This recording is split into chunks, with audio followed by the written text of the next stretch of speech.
tu na hian hei Tynemouth Beach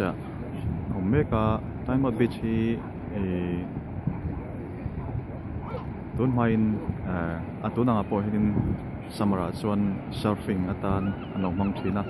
hun poimo tak ani helai hun hi chuanin tuna hai olzau an hoi olzau la ya konin Newcastle United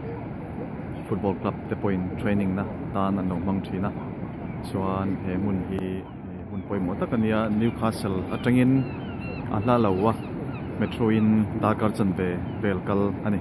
chuan hei bulah ka hianin castle Tynemouth Castle boka castle hi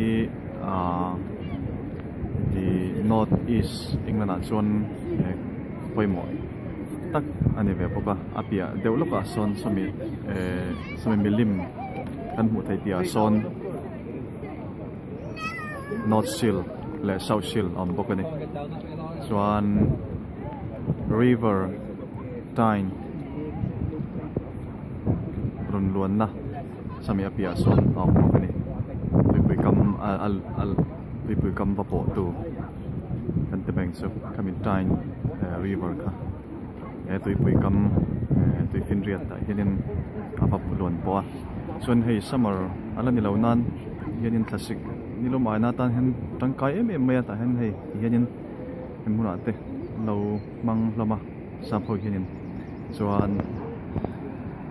putuna kan huang kunin tiau khawate anin phawa nilom aina tan classic nilom aina tan an lap manga samara po hemi hmun hi an khat vek serani hi Tynemouth